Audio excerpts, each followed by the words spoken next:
isa ang adhikain ng ating hukbo.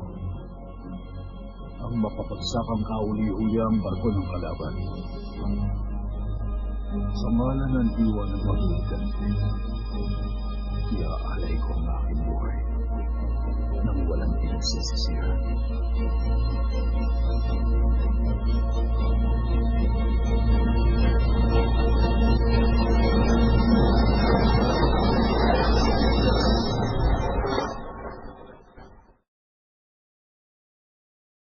Masama ang kutubo na maglalayag ng pauwi si Shimazu.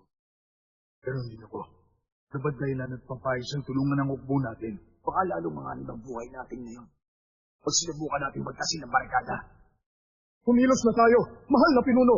Sa said ng imbakan, wala na tayong natitirang kagabitan. Ano nang gagawin natin? Hindi totoo ang mga sinasabi ninyo! Hindi sisira sa kanyang pangako si Shimazu.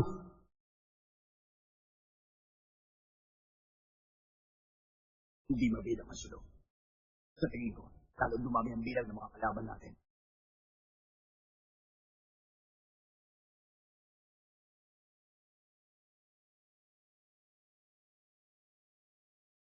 Humandang maglayag. Homura. Bakit ating gagawin yun?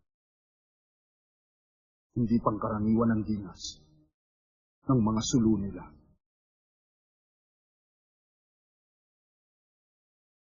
Parating na si Shimazu.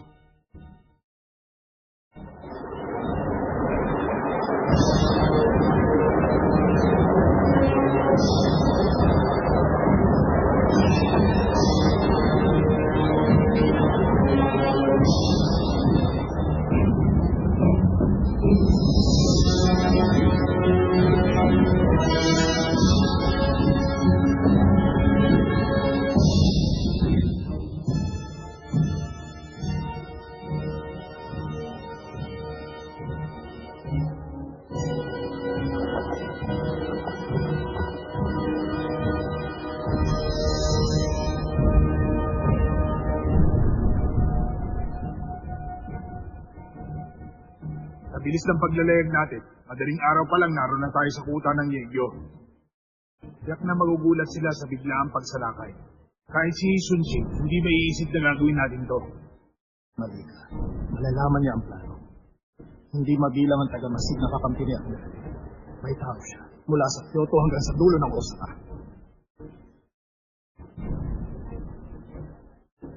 Ano kung marami siyang taga-masid? Sinabi ko lang ang upang maging handa tayo sa pagharap sa kanya.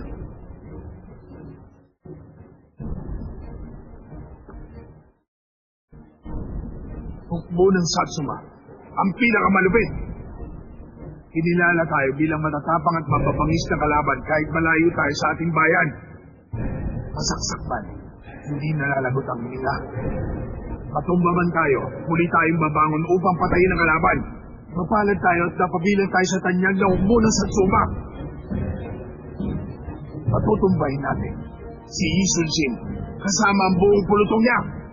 Itanghalang sa bato!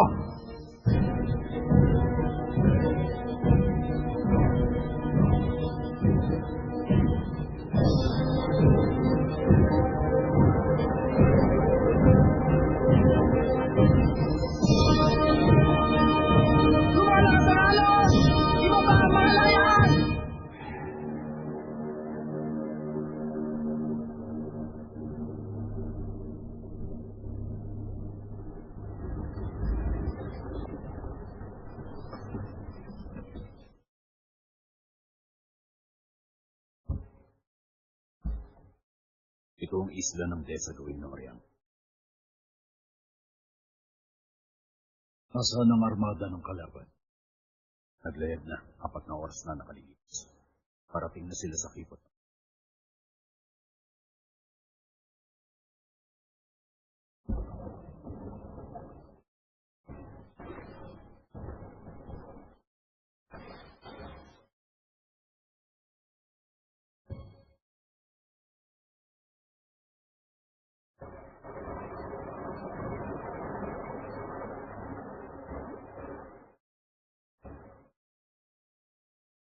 Uulitin ko ang paliwanag. Naghihintay kami sa gawing timog ng isla ng Der upang tambakan ang mga barko nila. Kung ganon, dito kami sa hina.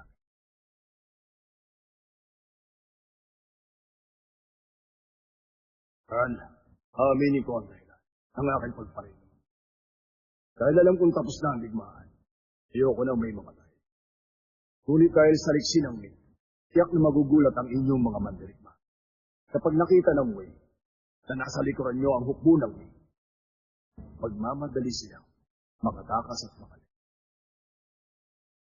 Buong paniniwala mo na aatras sila nang hindi man lang lumalaban? Yun ang paniwala ko.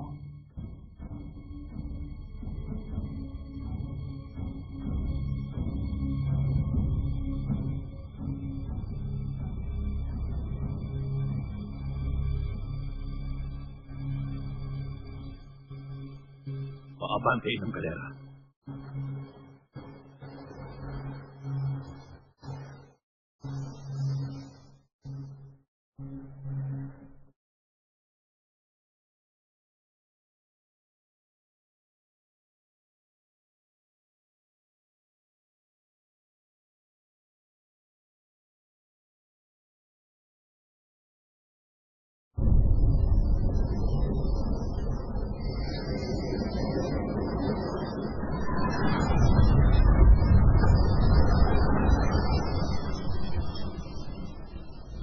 Ang hamog na natatanaw sa harap ay ang isla ng Der. Pag naglayag patungong timog, matutumbok natin ang look ng Guangya sa loob lang ng 2 oras.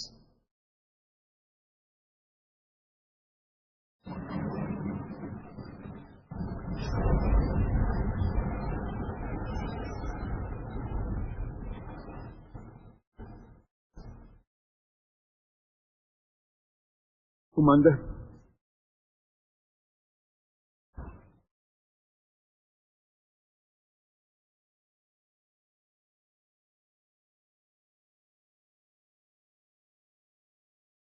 ano yung kalapit sa atin?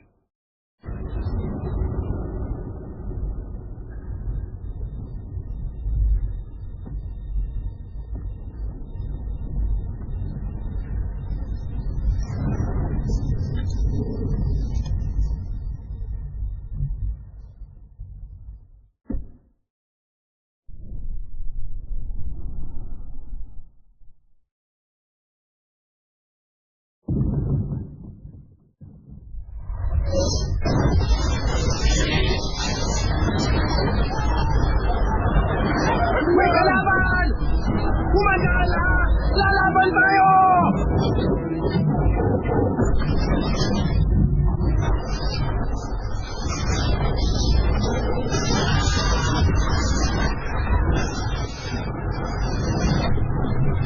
Kumanta sa makikipaglaban!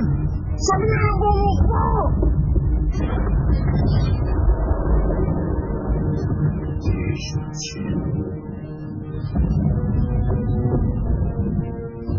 Ihandam ni Kuraban. Ako po masisilpo.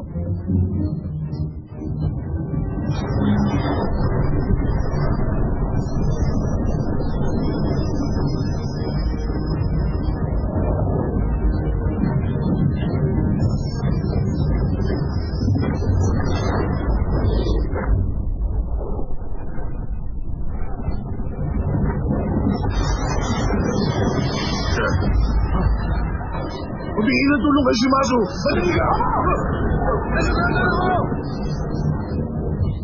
Mahal na pinuno! Humihingi ng tulong ang pangkat ni Terasawa!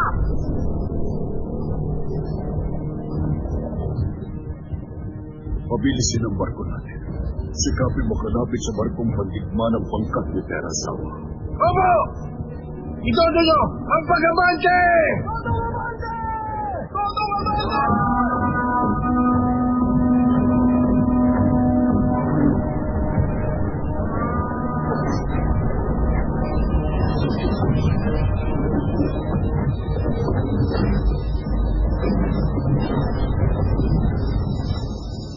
Mikrobuni! Papagahintay ng mikrobuni!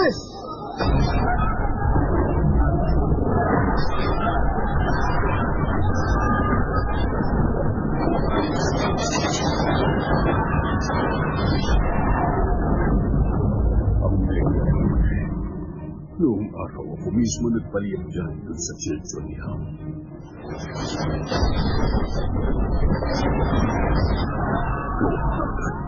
Napakabilis nilang napandaruli ang isang barkong nasira noon. Subalit, pinaghandaan ko ang sandaling ito.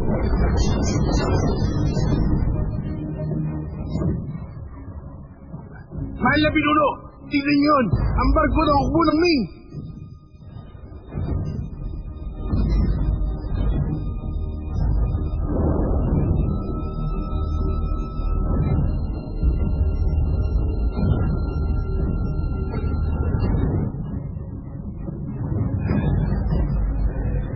Tuloy na ang paglalahap natin.